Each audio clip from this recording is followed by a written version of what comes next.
Hello everyone and welcome to another video of 3Ps and Games. And in this surprise video, because normally I don't like making breaking news videos, but I think this news was so huge and marks a shift in the whole console cycle. And I really need to talk about it so quickly. Also because I was actually planning to make another video on Microsoft and Xbox after some of the news for my last news roundup video. So I said perfect time to just do that. So yes, as you're seeing on my screen, the same shock, not really shock because I already expected this to come, but the still shock because it's still surreal. No matter how much I expected this to happen, it's still surprising seeing Halo coming to PlayStation. So yes, Halo is coming to PlayStation in 2026. This is on the PlayStation blog. You can read more about it if you want. Really interesting thing here. Community director of Halo talking about the game coming to PlayStation, and he also stated the fact that the game is going to be coming to PlayStation going forward. So I think interesting stuff. You can give it a look.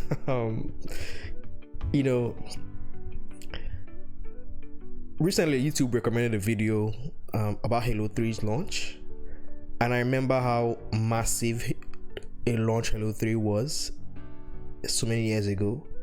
The news events, the sales records, breaking sales records in the US. And Halo was a massive franchise. And right now Halo just seems to be a shadow of itself. Like I don't know what Microsoft can do to take Halo back to where it was, but it's a shadow of itself. It's just not where it needs to be anymore. PlayStation has really done a good job in maintaining some of their key franchises. Like God of War, they revised it again on PS4 to make it something different. Gran Turismo has been a franchise they've kept going for several years. Yes, everyone except Nintendo has had difficulty in keeping IPs, but the ones that are staple to the PlayStation brand, like GT, is something PlayStation has kept going. But most of Microsoft core franchises seem to struggle here or there, and Halo was one of the key franchises for Microsoft that it's painful to see how far Halo franchise has fallen. Like, Halo franchise was one of the highest selling series. Halo 3 was one of the highest selling games that year, record breaking, highest multiplayer. Like, it was one of the top gaming franchises. Right now it's in my opinion not even top 20. It's so far behind where it used to be on the Xbox 360. It's so ridiculous to me how far the brand has fallen. I was actually planning to make a video just looking back and seeing what happened to the Halo brand. Probably be an example in my brand / marketing video in my series I'm working on. But yeah, it's really surprising to me how far the brand has fallen. But if you're an Xbox fan, sorry, once again, in one of my older videos I mentioned the fact that Microsoft's Xbox, they like to disappoint. If you thought Halo was sacred and Halo would not go to PlayStation, sadly it's gonna go, and it's going. You are disappointed because they will always disappoint you. Sorry for that.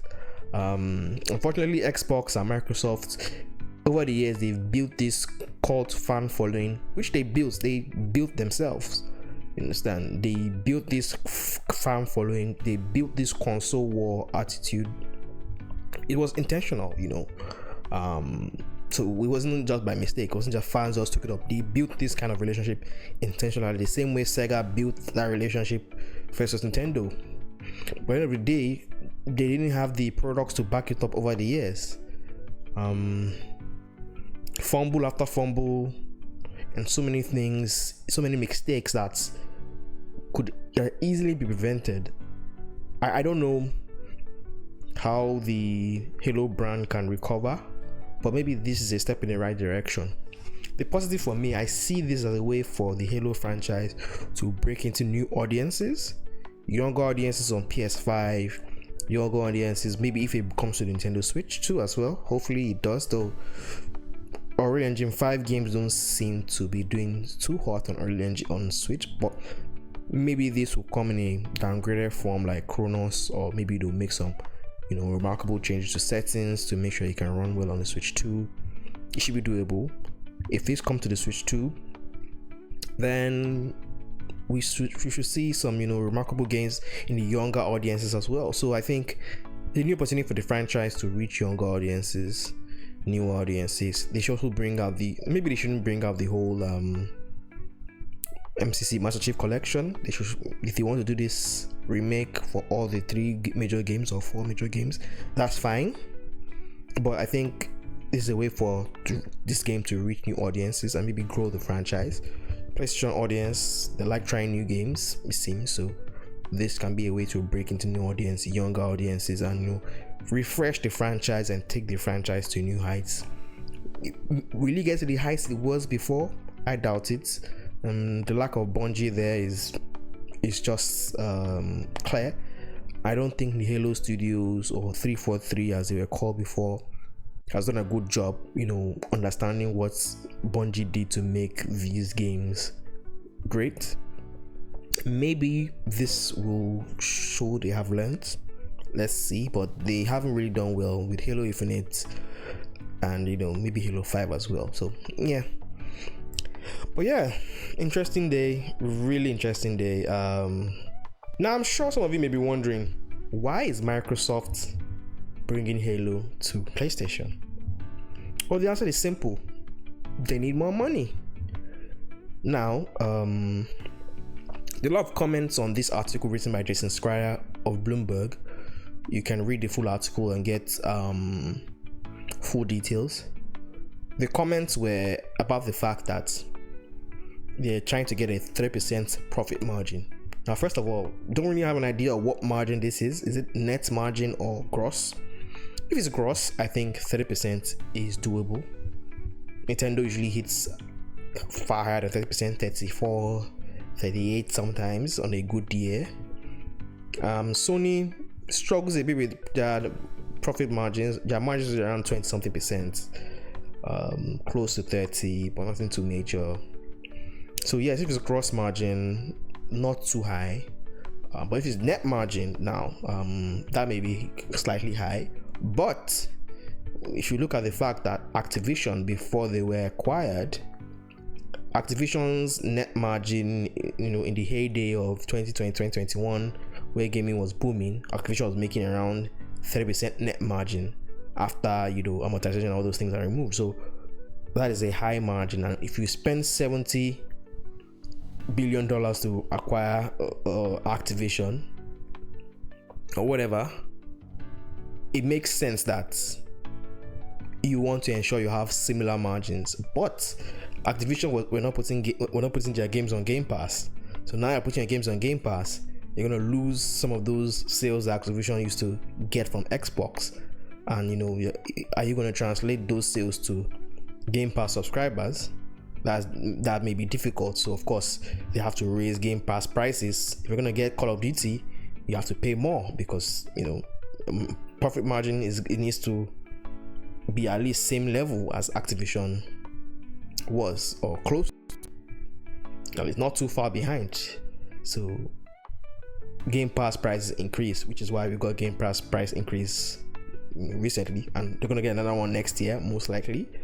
Most like every year, you're gonna see a Game Pass price increase for a long while till they hit their margin level that they are looking at. We're also going to see more games on PlayStation and Nintendo Switch, because Activision was fully multi-platform, Bethesda are multi-platform. You need to put your games everywhere. Not many gaming companies make 30% net margin. Even Nintendo on their good day are close to 30%, maybe 27, 28. But most people make around 20 something plus net margin. Sony's net margin is quite low, usually single digits, around 9-7%, sometimes 6%, some poor But if you watch some of my previous videos, I talk about the fact that they're really pushing on profitability. They've made a huge impact on that. I have a video coming out on their business review they did as well. Talk about profitability. That's what they're hammering on. So they're trying to really grow their profit margin, their net profit margin. They've been doing well in the last couple of quarters. I think around 12%. So let's see if they can get it to the 20+% mark in the next couple of years as well. But yeah, I can understand why this is being done. So if you look at it from that context, Activision is hugely profitable, nice profit margin. If you are going to acquire them, you should ensure you are maintaining some level of profit margin that's similar to what they were earning before. So it just makes sense that you would increase Game Pass prices and put your games everywhere that when you make a game. So it's understandable why the Xbox division will do that. But the challenge with this is most platform holders don't get this margin because of hardware. Like, we're going to be selling a lot of hardware. Sometimes you have to subsidize the costs. In PlayStation's side or Nintendo, you're not making too much profit margins on the hardware. You're making maybe heavy margins on your software. Based on what Nintendo makes, it seems that most of their profit margin comes from their software, so which they sell a truckload. So those are some of the things you need to balance. And since Microsoft's hardware is not doing so well, they have to rely on their software, and which means they have to put their software everywhere and make as much money as possible. And I think it just makes sense. They are the biggest third-party publisher in the world at this point, and they should leverage that and publish their games everywhere. I made this comment before in some of my previous videos. I made so many videos on Xbox and their mishaps, so I don't want to talk too much about them again. But fortunately, I'm gonna talk about it because they keep just coming in the news. But yeah, they're gonna put their games everywhere. It just makes sense to leverage that power, and I think they can actually make this.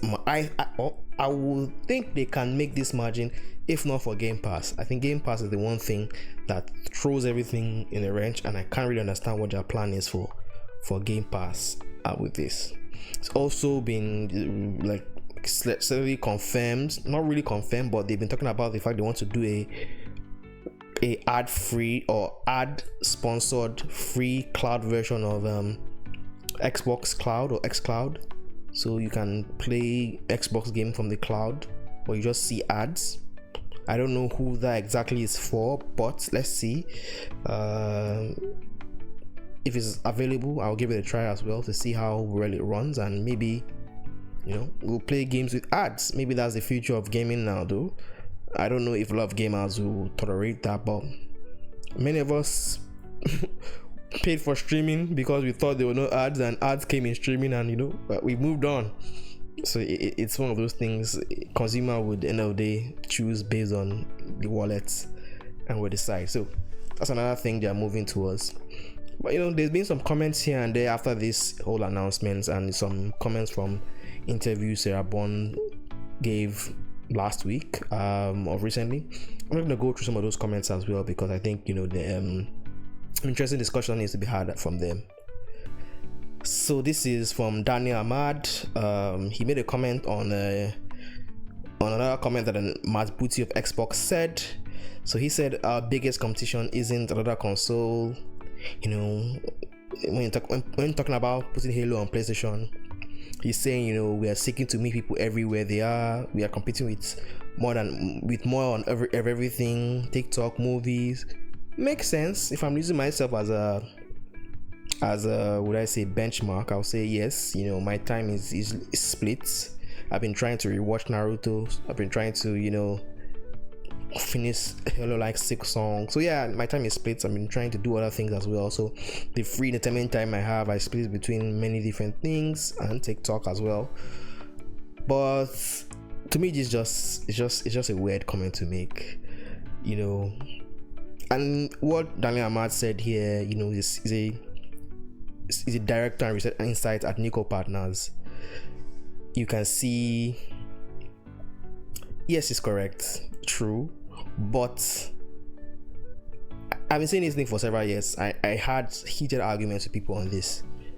when their console sales were declining, it just doesn't make sense that people will say, oh, it's fine, console sales don't matter, it's all about Game Pass. Because end of the day, if you want to grow Game Pass, the subscribers have to come from somewhere. And for years, they haven't made inroads in mobile. They hadn't made inroads really in cloud. PC was coming up, but PC did not seem to be growing well enough to make up for the decline in console sales. So where are the magical Game Pass subscribers going to come from? Where are those numbers going to come from to make up your Game Pass numbers and hit your targets? End of the day, it all made sense when they stopped reporting Game Pass numbers, because of course Game Pass was not growing anymore. Console sales had collapsed, so it just means that everything was going to be hush hush. And now you've spent $70 billion, you've de-emphasized your console, you told everybody that console sales don't matter, and now you're going to have to put your games elsewhere because you need to make money for your acquisitions, and you need to make good margins, and your subscribers are not growing from PC, cloud, or whatever. Those ones are not growing, so you have to put your games elsewhere to make money. And this whole problem is self-inflicted. Said again, it's self-inflicted. They messed up in 2022 and 2023, and that really killed their hardware ambitions. If they had, my thinking is, if they had delayed the Xbox Series X and S till 2021 and made sure Halo campaign and Halo Infinite campaign and multiplayer were ready for launch, they delayed the console launch, they launched both of them at the same time, and they have like 8 quarters of at least maybe 6 big games in those 8 quarters. There will be more than enough. And maybe when the Activision deal closes, you bring in Call of Duty, they would have had a massive run. I'm sure Nintendo Switch 2 was probably delayed to ensure that Nintendo had a very good lineup coming up. And I think that's what you do when you see, yes, you lose a head start. PlayStation will have like several months, maybe up to a year head start, depending on how long you're going to delay for. Doesn't matter. PS5 didn't have so many games, and PS5 was supply constrained as well, so you could have still made up for the time frame. If you don't want to do a full year, maybe 6, 7 months or 8 months, do June, July, and let PS5 come out in November, and you do June, July, you have your lineup.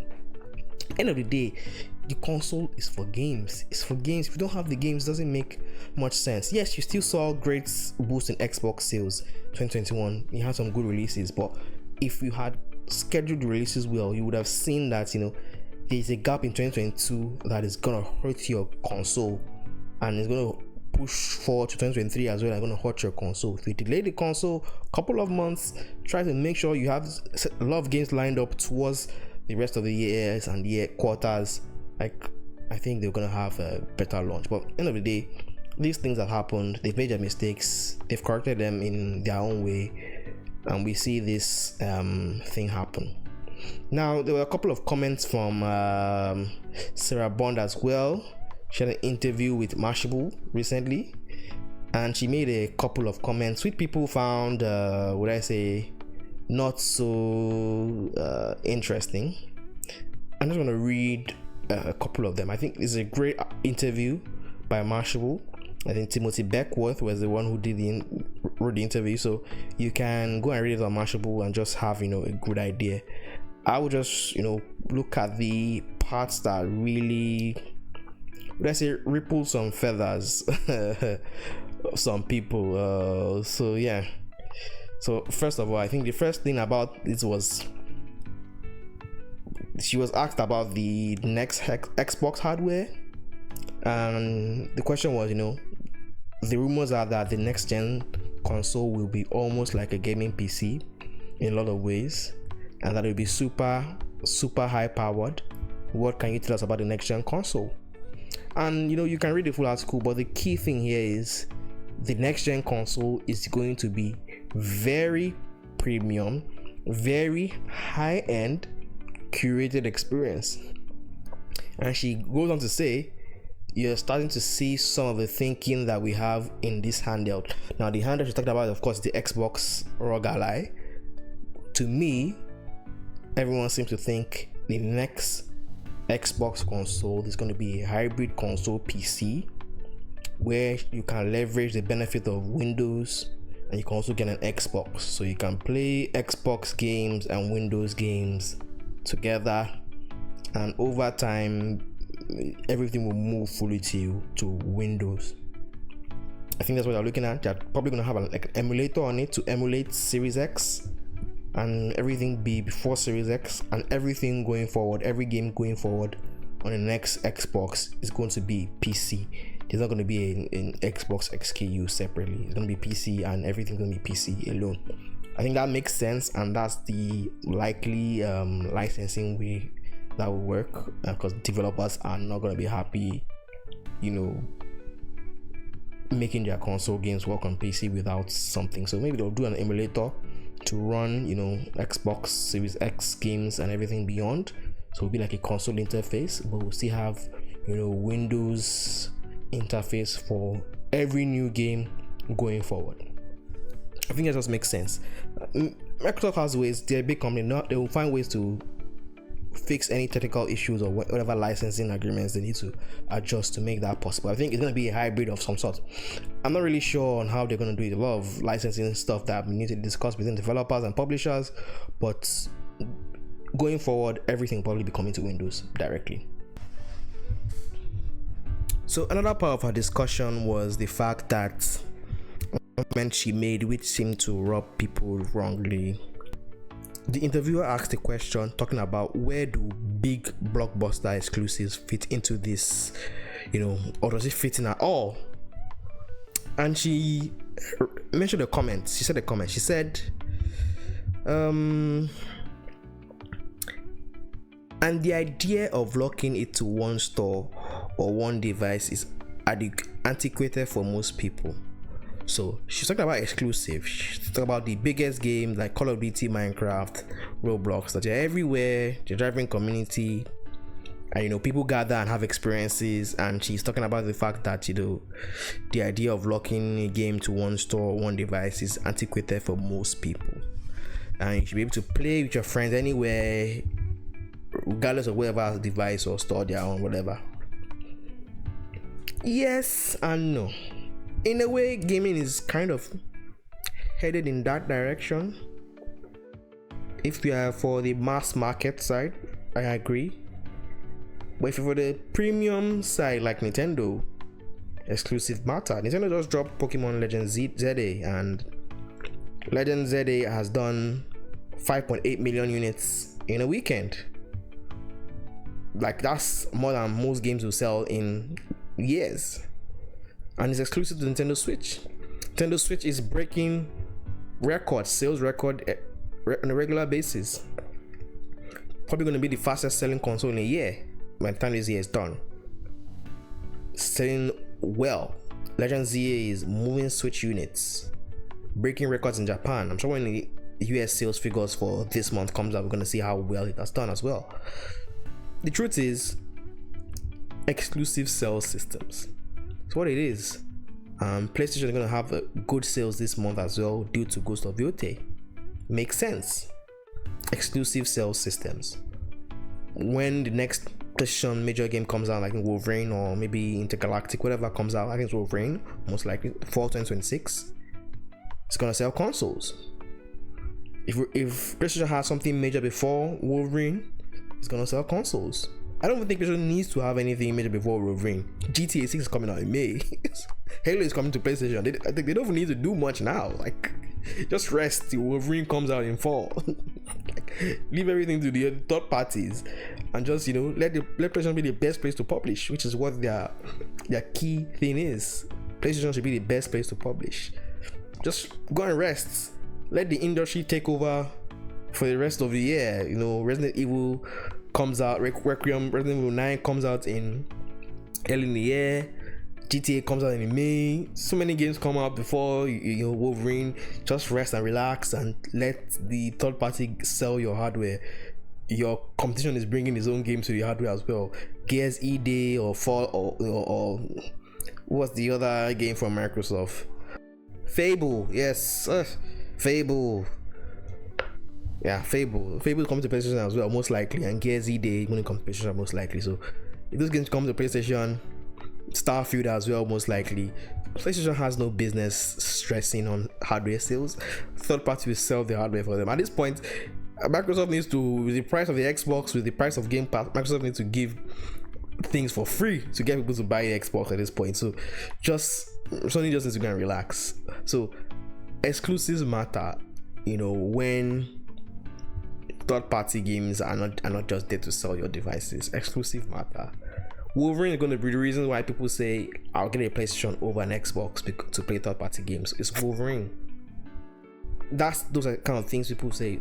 Pokemon Legends, ZA, and Nintendo games are the reason why I say people say, let me get a Nintendo device and get some third-party games, maybe some indie games out there as well. It's just that reason. Instead of getting a Steam Deck, why don't I get a Switch 2 and get games there as well for handheld? Those are the decisions people will make when getting devices. Instead of getting a ROG Ally that's 1,000, get a Switch 2 that's 500. Those are the things people will think about. So I don't see the point in making comments like this. Yes, it's antiquated, but if you're going for mass market, people on mobile, fine, makes sense. But if you're going for the premium console sales, you need exclusives. Nintendo may not be making as big as many of the mobile companies. They're not mass market like that. They're making good money. They have a movie coming out, they're expanding their IP, you have Nintendo Museum, making some good profit margins. And by the time this fiscal year is over, they're probably making close to 30% net margin. They're doing well. Like it just seems weird to me that she would make a comment like this, but I understand. They want to pass across the message that everything's an Xbox, and if everything's an Xbox, nothing's an Xbox. That's the truth. So Xbox is everywhere. At this point, even the PlayStation 5 is an Xbox. So there's nothing to say. Everything is an Xbox. Nintendo Switch 2 is an Xbox. Yeah, I know they'll do well. They're probably gonna make a lot of money putting their games everywhere. I think it's the right choice. The hardware battle, they've lost it. Microsoft should just stick to software, which they're good at. I just hope that they can ensure their studios work on a very creative level. They seem too corporate and too techy and too sciencey for their own good. I think they need creatives, and I think they need to let these guys be creative and also not be too restrictive with whatever